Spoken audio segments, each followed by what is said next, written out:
His calf muscles there, and then Zamri Dahan is the striker who could come on and replace Khairul Zaman Hamir Akbar if Khairul isn't putting away the points at the net. But we're a long way away from that at the moment. It's Japan who are going to get us underway with Daishi Tamaki to serve the first point.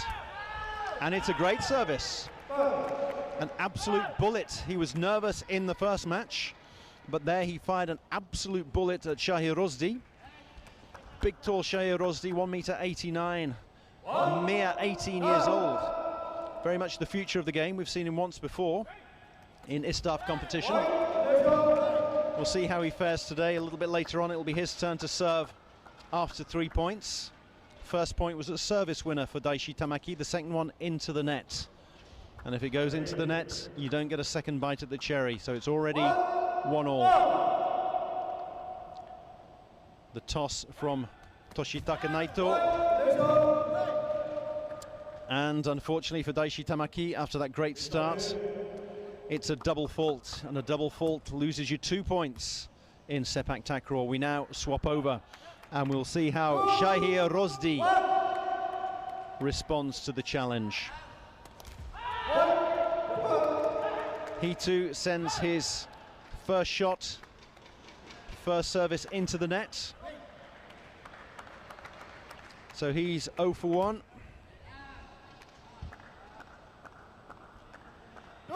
He played well in the group stages of the Istaf Super Series finals that were held in Kuala Lumpur in March of this year. Played very well up until the final, and then seemed to be a little bit overawed when he faced the Thais in the final. Looking a little bit overawed here. Needs to get into a rhythm as soon as possible. Khairul Zaman tosses the ball. Well, we had a double fault from Japan. We've had a single, double, triple fault there from Malaysia. It's a 3-for for Japan. 3 for 3 on the opposition service. And poor Shahir Rozdi has got off to the worst possible start. The save, the set, and the spike. The first real exchange to speak of. Good service came over, but was saved and set by Shazrin Kamar, and then put away at the net by Khairul Zaman. Only 1m70, not the tallest of strikers. Saved and set once again. This time it was Khairul Zaman who did the saving in the setting. Shazrin Kamar nodded it back over the net. Caught the Japanese off balance. Great defensive work from the striker. And a wonderful header from Shazrin Kamar, who's the smallest player on the court at the moment, at 1m68, but he leapt above that 1m55 net to get his team back level. And after a 3-for, an unconventional 3-for for Japan on a triple fault from Shahir Rozdi, it's a 3-for for Malaysia. So the pressure back on Shahir Rozdi's 18-year-old shoulders, as he shows exactly where he wants the ball. Gets one over. Is he going to get his first point? It's going to be desperation thing to keep it alive. Shazrin Kamar. That's a poor set from Shazrin Kamar. The point goes to Malaysia in the end. Shazrin Kamar looking a bit sheepish there. He's usually one of the best setters and feeders in the game. But he punted that one back over the net on the first touch, and in the end, Japan taken by surprise. Shahir Rozdi has his first point on service. That will be a second. And when this man gets his eye in, he is a real weapon from the Tekong circle. We see that fired down the outside. Nothing that Ikimito, the Japanese captain, could do about that. 69 kilometers per hour. I think that's the fastest service we've seen so far at the tournament. Tournament only 6 games old, but that was still a pretty good mark, and that one was a quick one as well. So Shahir Rozdi, after a terrible start, 0 for 3, 3 faults, 2 great services in a row. He's targeting Ikimito out to the right. 69 kilometers per hour on the second service, 67 on the third one there. He's got his eye in now. Ooh, could have left that one, but decided to take it. The Karol. Well, he decided to take that, Karol Zaman. Kept it in. Shazreen Kamar then set it up for him. But Karol Zaman's work at the net, we'll see it here on the replay. He touches the net on the way down. Or does he go over the net? No, he touches the net on the way down. And you're not allowed to touch the net. Shazreen Kamar sets it up for Karol Zaman. And that's a combination we're going to be hearing a lot of today, Friday, Saturday and Sunday into the finals, I would have thought. Malaysia will be hoping at the very least to make the semi-finals. It's quite a tough Group A that they find themselves in, but they will be hoping to beat Singapore and Japan at the very least. The other team in the group will cause them some problems though. Korea, the only team not named Thailand to have won an Istaf competition. They won the opening tournament of the 2013-2014 season in Delhi, beating Thailand in the quarterfinals. Oh, look at that. An absolutely excellent spike there from Toshitaka Naito. I do believe that is his first spike of the match so far.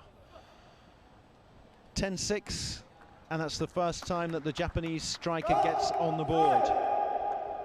But that was a great spike, back from mid-court. Shahir Rosdi lost his radar. When you're that tall, and Shahir Rosdi is 1.89 m and is only 18, so hasn't finished growing yet, it's quite difficult to get the right angle. If the angle's not acute enough, it'll fly out beyond the baseline. Too acute and it'll hit the net.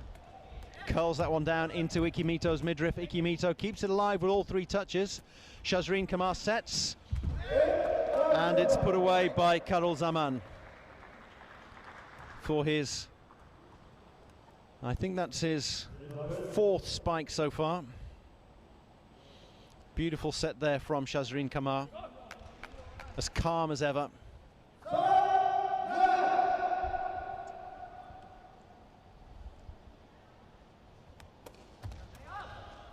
Great service fired in there from Daishi Tamaki, but the Malaysian defense was up to the challenge and they saved, set and spiked. Are we going to give Karol Zaman the credit for that? It was a deft little touch there that avoided the block with the toes. 1, 2, 3, save, set, spike. That is the way you do it.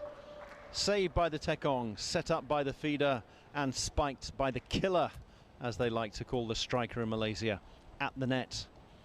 Always such poise from Shazreen Kamar. We see him set himself with his hands as he sets the ball up to get perfect balance, and a great spike at the net. Another one goes into the net from Daishi Tamaki. He's serving below 50% at the moment, 4 for 9. Mind you, Shahir Rosdi is 4 for 8 after that triple fault in his opening set. So, Karol Zaman with the toss. Shahir Rosdi waits for the ball to come to him. He has to make the most of any toss that is given to him. He can't refuse the toss. It's not like in tennis. If you don't like the toss, you start again. You can't do that in sepak takraw.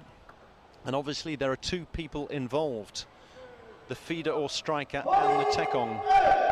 And if it's not all absolutely perfect, then it goes wrong. Both tekongs 4 for 9 at the moment.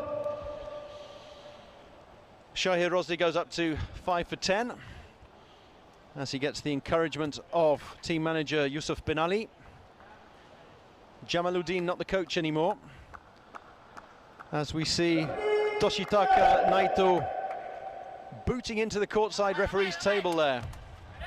Nguyen having to take evasive action. And poor Toshitaka Naito is spending more time over by the courtside referee's table there than he is actually on court. And once again we see Nguyen having to make sure he doesn't take a ball around the chops. 73 kilometers per hour now. That is a fast service. 76 is the quickest we've ever seen, but Shahir Rosdi is getting quicker and quicker. Excellent spike at the net there from Kairul Zaman. Excellent in that it got past a two-man block. Quite often you see one striker stretching out a leg, but there the striker and the Tekong came up to the net and tried to block it with the back. You can touch the ball with any part of the body except the hands and the arms, so the back is allowed. And double blocking is a good tactic. Didn't come off on this occasion. Something else that didn't come off and hasn't been coming off are the services of Daishi Tamaki. 5 for 11. 6 points given away. Make that 7. 5 for 12, and you've got a feel for the big man here. Quite surprising that Japan haven't made a substitution. They have Masahiro Yamada on the bench, who could come on. They've decided to go with a youngster, living and dying with him, and they're dying with him at the moment. Great service from Shahir Rosdi. That was surely around the 65, 66 mark. Fired in once again to the right. He's a right-footed Tekong, but he doesn't curl it around to the left-hand side of the opposition. He hits it directly to the right. And Ikimito is the one trying to combat that at the moment. 12 set points for Malaysia. The first one on the Shahir Rosdi service goes into the net. Shahir Rosdi will have a second bite at the cherry to try and finish this off.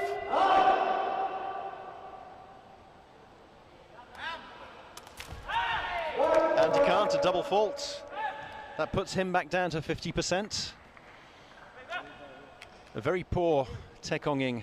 Well, we've seen the good, the bad and the ugly from the Tekongs in this first set.